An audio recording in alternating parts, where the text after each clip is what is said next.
Hi dears, welcome back. അപ്പം ഇന്ന് ഞാൻ വന്നിരിക്കുന്നത് എല്ലാവർക്കും ഒരുപോലെ ഇഷ്ടപ്പെടുന്ന ഈ ഒരു പൂരി ഒട്ടും തന്നെ ഓയിലൊന്നും ഇല്ലാണ്ട് അതുപോലെ തന്നെ ഒരുമിച്ച് ഒരു 10 പൂരിയൊക്കെ കുക്കറിൻ്റെ സഹായത്തോടു കൂടി വളരെ ഈസി ആയിട്ട് എങ്ങനെ ഉണ്ടാക്കാം എന്നുള്ളൊരു കിട്ടിലൻ ടിപ്പുമായിട്ടാണ്.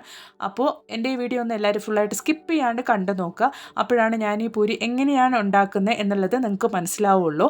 അപ്പം നമുക്ക് വീഡിയോയിലേക്ക് പോവാം. അപ്പോൾ അതിലേക്ക് വേണ്ടി ഞാനൊരു 2 ബൗളോളം ഗോതമ്പ് പൊടിയാണ് ഇവിടെ ചേർത്ത് കൊടുത്തിരിക്കുന്നത്. അവരവരുടെ ആവശ്യത്തിനനുസരിച്ച് എടുക്കാവുന്നതാണ് കേട്ടോ. ഇനി അതിലേക്ക് ഞാനൊരു 3/4 ബൗളോളം മൈദപ്പൊടി കൂടെ ചേർത്ത് കൊടുക്കുന്നുണ്ട്. ഇത് ഓപ്ഷണലാണ്, വേണമെങ്കിൽ ചേർത്ത് കൊടുത്താൽ മതിയാകും. ഇനി നമ്മൾ അതിലേക്ക് ചേർത്ത് കൊടുക്കാൻ പോകുന്നത് റവയാണ്. ഒരു 2 ടേബിൾ സ്പൂണോളം റവയാണ് ഈ സമയത്ത് നമ്മൾ ചേർത്ത് കൊടുക്കുന്നത്. പൂരി നല്ല ക്രിസ്പി ആയിട്ട് കിട്ടാൻ വേണ്ടിയിട്ടാണ് നമ്മൾ ഈ ഒരു സമയത്ത് റവ ചേർത്ത് കൊടുക്കുന്നത്. ഇനി നമുക്കതിലേക്ക് ഒരു ടേബിൾ സ്പൂണോളം ഓയിൽ നന്നായിട്ടൊന്ന് ചൂടാക്കിയതിന് ശേഷം ഇതുപോലെ മാവിലേക്ക് ഒഴിച്ചു കൊടുക്കണം. നമ്മൾ ഈ ചെയ്യുന്ന ഈ ഒരു കാര്യം കൊണ്ട് നമുക്ക് ഒട്ടും തന്നെ നമ്മുടെ പൂരി ഓയിലൊന്നും കുടിക്കാതെ നന്നായിട്ട് തന്നെ നമുക്ക് ഉണ്ടാക്കിയെടുക്കാൻ പറ്റും. അത് നിങ്ങൾ ഇതുപോലെ ഒന്ന് ട്രൈ ചെയ്ത് നോക്കും. നല്ലൊരു ടിപ്പാണ്. നമ്മൾ പൂരിക്കൊക്കെ മാവ് കുഴയ്ക്കുന്ന സമയത്ത് ഇതുപോലെ നല്ല ചൂടോടുകൂടി ഓയിൽ ഒഴിച്ചതിന് ശേഷം നന്നായിട്ടൊന്ന് മിക്സ് ചെയ്ത് കൊടുക്കുക കേട്ടോ. അപ്പം നമുക്ക് നമ്മൾ ഉണ്ടാക്കുന്ന ആ ഒരു പൂരി കുറേ നേരത്തേക്ക് അതുപോലെ നന്നായിട്ട് വീർത്തിരിക്കും. അതുപോലെ തന്നെ ഓയിലൊന്നും കുടിക്കുകയില്ല. അപ്പോൾ ഒട്ടും തന്നെ ഓയിലൊന്നും ഉപയോഗിക്കുന്നില്ല എന്ന് പറഞ്ഞാൽ നമ്മൾ മാവ് കുഴയ്ക്കുമ്പോൾ തന്നെ ഓയിൽ ഒഴിച്ചല്ലോ എന്ന് ആരും വിചാരിക്കേണ്ട. കാരണം നമ്മൾ ഇങ്ങനെ ചെയ്യുന്ന ഈ ഒരൊറ്റ കാര്യം കൊണ്ട് തന്നെ നമ്മൾ പൂരി ഉണ്ടാക്കുന്ന സമയത്ത് അത്രത്തോളം ഓയിലാണ് നമുക്ക് ബാക്കിയാവുക. അതുപോലെ തന്നെ എൻ്റെ വീഡിയോ ഇഷ്ടപ്പെടുകയാണെങ്കിൽ നിങ്ങളൊന്ന് ലൈക്കും കൂടെ ചെയ്ത് സപ്പോർട്ട് ചെയ്യുക. വീഡിയോ കാണുന്ന പുതിയ കൂട്ടുകാർ ആരെങ്കിലും ഉണ്ടെങ്കിൽ നിങ്ങൾ ഈ ചാനലൊന്ന് സബ്സ്ക്രൈബ് ചെയ്ത് സപ്പോർട്ട് ചെയ്യുക കേട്ടോ. ഇനി മാവിലേക്ക് നമുക്കൊരു 3/4 ടീസ്പൂണോളം ഷുഗർ ചേർത്ത് കൊടുക്കാം. അതുപോലെ തന്നെ ആവശ്യത്തിനുള്ള ഉപ്പും കൂടെ നമുക്കൊന്ന് ചേർത്ത് കൊടുക്കാം. എന്നിട്ട് നമുക്ക് നന്നായിട്ട് ഇതുപോലെ ഒന്ന് സ്പൂൺ ഉപയോഗിച്ച് മിക്സ് ചെയ്ത് കൊടുക്കാം.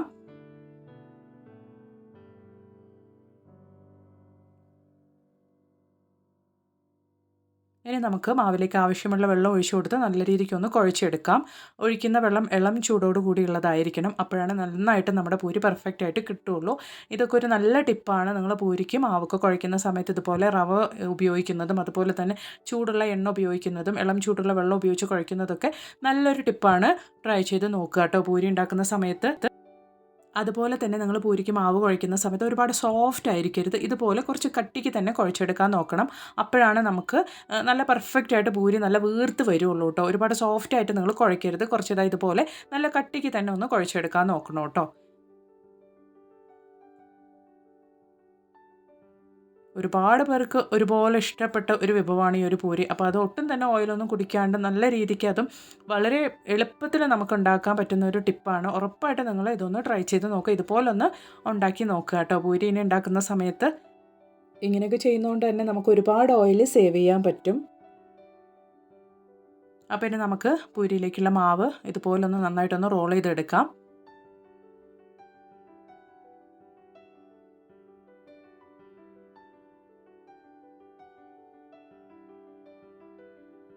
ഇതുപോലെ ഒരു നൈഫ് ഉപയോഗിച്ച് നിങ്ങൾ കട്ട് ചെയ്തെടുക്കുകയാണെങ്കിൽ നമുക്ക് ഈവൺ ആയിട്ട് നമുക്ക് പൂരി ചുട്ടെടുക്കാൻ പറ്റും കേട്ടോ. ഇതുപോലെ നിങ്ങളൊരു കത്തി ഉപയോഗിച്ച് ഈവൺ ആയിട്ട് കട്ട് ചെയ്തെടുക്കുകയാണെങ്കിൽ തന്നെ നമുക്ക് പെർഫെക്റ്റ് ആയിട്ട് തന്നെ പെർഫെക്റ്റ് സൈസിൽ നമുക്ക് പൂരി ഉണ്ടാക്കിയെടുക്കാൻ പറ്റും. അപ്പോൾ നമുക്ക് ഇതുപോലെ ചെറിയ ചെറിയ ബോളുകളായിട്ട് ഉരുട്ടിയെടുക്കാം. അതുപോലെ തന്നെ നല്ല കുറേ വീഡിയോസ് ഞാൻ എൻ്റെ ചാനൽ ഉൾപ്പെടുത്തിയിട്ടുണ്ട്. അതും കൂടെ നിങ്ങളൊന്ന് കയറി ചെക്ക് ചെയ്ത് നോക്കുക. എന്നിട്ട് നിങ്ങളുടെ വിലയേറെ അഭിപ്രായങ്ങളൊന്ന് കമൻറ്റ് ബോക്സിലോട്ട് അറിയിക്കും കൂടെ ചെയ്യുക കേട്ടോ. അതുപോലെ തന്നെ നമ്മൾ പൂരിക്കൊക്കെ മാവ് പരത്തുന്ന സമയത്ത് വേഗത്തിൽ നമുക്ക് പൂരിക്ക് മാവ് പരത്തി തീരെ രാവിലെയൊക്കെ നമ്മൾ ബ്രേക്ക്ഫാസ്റ്റ് ആയിട്ടൊക്കെ ഉണ്ടാക്കുന്ന സമയത്ത് ഓരോന്നായിട്ട് ഉണ്ടാക്കുന്ന ഒക്കെ സമയമാണെങ്കിൽ നമുക്കത് ഒരുപാട് സമയം വേസ്റ്റാണ്. അപ്പോൾ ഇതുപോലെ നിങ്ങൾ ഈ ഒരു മാവ് ഇതുപോലെ വെച്ച് കൊടുത്തിട്ട് കുറച്ച് മാവൊക്കെ തേച്ച് കൊടുത്തിട്ട് നമ്മൾ പൂരിക്കുള്ള മാവ് ഇതുപോലെ കൈ കൊണ്ട് ജസ്റ്റ് ഒന്ന് പ്രസ് ചെയ്ത് കൊടുത്തതിന് ശേഷം ഒരു തട്ടിൽ ഒരു പ്ലേറ്റിൽ നമുക്കിതുപോലെ പ്ലേറ്റിൻ്റെ പുറകിൽ നമുക്കിതുപോലെ കുറച്ച് മാവ് ഒന്ന് സ്പ്രെഡ് ചെയ്ത് കൊടുക്കുക. നമ്മൾ പരത്തുന്ന പൂരി ഒട്ടിപ്പിടിക്കാണ്ടിരിക്കാൻ വേണ്ടിയിട്ട്. എന്നിട്ട് ഇതുപോലെ ആ ഒരു നമ്മൾ വെച്ചിരിക്കുന്ന മാവിൻ്റെ മുകളിലേക്കായിട്ട് വെച്ച് കൊടുത്ത് കുറച്ച് കട്ടിയുള്ള പാത്രം കൊണ്ട് നന്നായിട്ടൊന്ന് ഇതുപോലെ ഒന്ന് പ്രസ് ചെയ്ത് കൊടുക്കുക കേട്ടോ. ഈവണായിട്ട് നല്ല രീതിക്ക് നമ്മുടെ ആ ഒരു പൂരിയുടെ സൈസ് കിട്ടാൻ പാകത്തിന് നമുക്കറിയാമല്ലോ. അങ്ങനെ നമ്മൾ ആ പ്ലേറ്റ് അഡ്ജസ്റ്റ് ചെയ്ത് അങ്ങോട്ടും ഇങ്ങോട്ടേക്കും ഒന്ന് വെച്ചിട്ട് നമ്മൾ പൂരിക്ക് പരത്തി കൊടുക്കുകയാണെങ്കിൽ ഒരു പൂരി ഉണ്ടാക്കുന്ന സമയം കൊണ്ട് നമുക്ക് കുറച്ചും കൂടെ നമ്മൾ കൗണ്ടർ ടോപ്പിലൊക്കെ വെച്ച് ട്രൈ ചെയ്യുകയാണെങ്കിൽ നമുക്ക് കൗണ്ടർ ടോപ്പിൻ്റെ സൈസിനനുസരിച്ച് ഒരു 10 പൂരിയൊക്കെ നമുക്ക് ഒരുമിച്ച് ഉണ്ടാക്കിയെടുക്കാൻ പറ്റും. വേഗത്തിൽ തന്നെ നമുക്ക് ജോലി തീരുകയും ചെയ്യും കേട്ടോ. അപ്പോൾ ഉറപ്പായിട്ടും നിങ്ങൾ ഈ ഒരു ടിപ്പ് ട്രൈ ചെയ്ത് നോക്കുക. അതുപോലെ തന്നെ പൂരിക്ക് മാവ് പരത്തുന്ന ആ ഒരു കട്ട ചെറുതാണെങ്കിൽ നമുക്കിതുപോലെ 2 പൂരിയൊക്കെ ഒരുമിച്ച് ഇതുപോലെ ഉണ്ടാക്കാം. നമ്മൾ 3 പൂരിയൊക്കെ ഒരുമിച്ച് ഉണ്ടാക്കാൻ പറ്റാത്ത ചെറിയ കട്ടയൊക്കെ ആണെങ്കിൽ ഇതുപോലെ 2 പൂരി നമുക്ക് ട്രൈ ചെയ്ത് നോക്കാവുന്നതാണ് കേട്ടോ. അതുപോലെ തന്നെ നമ്മൾ പൂരി ഉണ്ടാക്കുന്ന സമയത്ത് ഇതുപോലെ ചെറിയ കുക്കറൊക്കെ ഉപയോഗിക്കുകയാണെങ്കിൽ ഒരുപാട് ഓയിൽ നമുക്ക് ലാഭിക്കാൻ പറ്റും കേട്ടോ. നമ്മൾ സാധാരണഗതിയിൽ നമ്മൾ വീട്ടിൽ പൂരിയൊക്കെ ഉണ്ടാക്കുമ്പോൾ ഒരു ഏകദേശം ഒരു 1/2 ലിറ്ററോളം ഓയിലൊക്കെയാണ് നമ്മൾ ചിലവാക്കുന്നത്. അത്ര തന്നെ നമ്മൾ പൂരിയൊക്കെ ഉണ്ടാക്കി കഴിഞ്ഞതിന് ശേഷം ഒരു 1/4 ലിറ്റർ ഓയിൽ പോലും ബാക്കി ഉണ്ടാവില്ല. അതിൽ അത്ര ഓയിൽ ആ ഒരു പൂരി എടുത്തിരിക്കും. അപ്പോൾ ഇങ്ങനെ നമ്മൾ ഉണ്ടാക്കുമ്പോൾ 1/4 ലിറ്ററിലും കുറഞ്ഞ ഓയിലാണ് ഞാനിവിടെ ഉപയോഗിച്ചിരിക്കുന്നത്. ഒട്ടും തന്നെ ഓയിലൊന്നും കുടിക്കാതെ ഓയിലിൽ തന്നെ നമുക്ക് ഉണ്ടാക്കിയെടുക്കാൻ പറ്റും നല്ലൊരു ഹെൽത്തി പൂരിയാണ്. അപ്പോൾ ഉറപ്പായിട്ടും ഞാൻ കൊണ്ടുവന്ന ഈ ഒരു ടിപ്സൊക്കെ ഒന്ന് ട്രൈ ചെയ്ത് നോക്കിയിട്ട് നിങ്ങളൊന്ന് പൂരി ഉണ്ടാക്കി നോക്കുക. നല്ല പെർഫെക്റ്റ് ആയിട്ട് തന്നെ നമുക്ക് നമ്മുടെ പൂരി ഉണ്ടാക്കിയെടുക്കാൻ പറ്റും കേട്ടോ. ഓയിലൊന്നും ചിലവില്ലാതെ തന്നെ. അപ്പോൾ നിങ്ങൾക്ക് കണ്ടാലറിയാം നല്ല പെർഫെക്റ്റ് ആയിട്ട് വീർത്ത് വരുന്നുണ്ട് നമ്മുടെ പൂരി.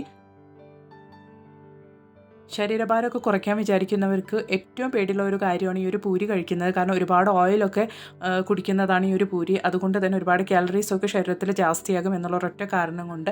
അപ്പോൾ ഇനി ഇങ്ങനെ ഉണ്ടാക്കുന്ന ഈ ഒരു ടിപ്പൊക്കെ ട്രൈ ചെയ്ത് നോക്കിയിട്ട് നിങ്ങൾ ഈ ഒരു പൂരി ഉണ്ടാക്കി എടുക്കുകയാണെങ്കിൽ ധൈര്യമായിട്ട് നിങ്ങൾക്ക് ഈ പൂരി കഴിക്കാം കേട്ടോ. ഒട്ടും തന്നെ ഓയിലൊന്നും കുടിക്കാണ്ട് നമുക്ക് കുറഞ്ഞ ഓയിൽ ഒഴിച്ചുകൊണ്ട് തന്നെ നമുക്ക് ഈ ഒരു പൂരി ഉണ്ടാക്കിയെടുക്കാൻ പറ്റും. നിങ്ങളും ഇതുപോലെ കുക്കറിലൊന്ന് ട്രൈ ചെയ്ത് നോക്കുക കേട്ടോ. നമുക്ക് അതുപോലെ തന്നെ തീയും നമ്മൾ ഒരുപാട് നേരം നമ്മളിത് കത്തിച്ച് വെക്കണം എന്നില്ല. വേഗത്തിൽ തന്നെ നമുക്ക് ഉണ്ടാക്കിയെടുക്കാൻ പറ്റും. സമയവും ലാഭിക്കാം. അതുപോലെ തന്നെ നമ്മൾ ഈ ഒരു പൂരി വേഗത്തിൽ തന്നെ ഉണ്ടാക്കിയെടുക്കാൻ പറ്റും കേട്ടോ. നിങ്ങൾക്ക് കണ്ടാലറിയാം കുറഞ്ഞ ഓയിലാണ് ഞാനിവിടെ യൂസ് ചെയ്തിരിക്കുന്നത്. നല്ല വീർത്ത് വരുന്നുണ്ട്. നല്ല പെർഫെക്റ്റ് ആയിട്ട് തന്നെ നമ്മുടെ പൂരി ഉണ്ടാക്കിയെടുക്കാൻ പറ്റും നമ്മൾ ഇതുപോലെ ചെയ്യുവാണെങ്കിൽ.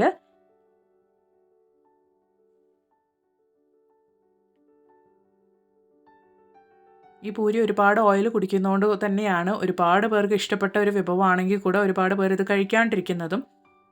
അപ്പോൾ ഇനി ഇങ്ങനെയൊക്കെ ഉണ്ടാക്കുകയാണെങ്കിൽ ധൈര്യമായിട്ട് പൂരി കഴിക്കാം കേട്ടോ എല്ലാവർക്കും.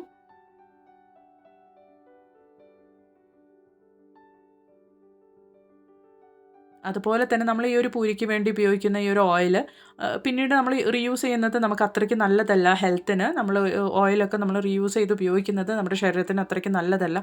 അപ്പോൾ നമ്മളിതുപോലെ പൂരിയൊക്കെ ഉണ്ടാക്കുന്ന സമയത്ത് കുറഞ്ഞ ഓയിൽ ഉപയോഗിക്കുകയാണെങ്കിൽ നമുക്ക് പ്രശ്നമില്ലല്ലോ. പിന്നീട് അത് നമ്മൾ റീയൂസ് ചെയ്യുന്ന അത്രയും ഓയിൽ വേസ്റ്റായി പോകും എന്നുള്ളൊരു പേടിയൊന്നും നമുക്ക് ഉണ്ടാവില്ല.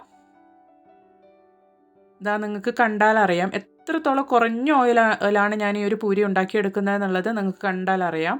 അതുപോലെ തന്നെ നമ്മുടെ പൂരി ഒട്ടും തന്നെ ഓയിലൊന്നും കുടിക്കാണ്ട് കൊണ്ട് തന്നെ നല്ല വീർത്ത് പെർഫെക്റ്റ് ആയിട്ട് കിട്ടുന്നുമുണ്ട്. നിങ്ങൾക്ക് കണ്ടാലറിയാം. അപ്പോൾ എല്ലാവരും ഇനി പൂരി ഉണ്ടാക്കുമ്പോൾ ഞാനൊന്ന് കാണിച്ച എല്ലാ ടിപ്സും ഒന്ന് ട്രൈ ചെയ്ത് നോക്കുക. നല്ല പെർഫെക്റ്റ് ആയിട്ട് ഓയിൽ ചിലവില്ലാണ്ട് കൊണ്ട് തന്നെ കുക്കറിൽ നല്ല ഈസി ആയിട്ട് നമുക്ക് ഒരു പൂരി ഉണ്ടാക്കുന്നിടത്ത് നമുക്ക് ഒരുമിച്ച് ഒരു 4 പൂരിയൊക്കെ ഉണ്ടാക്കിയെടുക്കാൻ പറ്റും. ഞാനിന്ന് കാണിച്ച ടിപ്സൊക്കെ ഒന്ന് ട്രൈ ചെയ്ത് നോക്കുവാണെങ്കിൽ. അപ്പോൾ ഇന്ന് ഞാൻ കൊണ്ടുവന്ന ടിപ്സൊക്കെ നിങ്ങൾക്ക് ഒരുപാട് പ്രയോജനകരമായെന്ന് ഞാൻ കരുതുന്നു പൂരി ഉണ്ടാക്കുന്ന കാര്യത്തിൽ. അപ്പോൾ ഇനി ഒരു പുതിയ വീഡിയോ ആയിട്ട് നിങ്ങളുടെ അടുത്തേക്ക് വരുന്നത് വരയ്ക്കും എല്ലാവർക്കും ബായ്.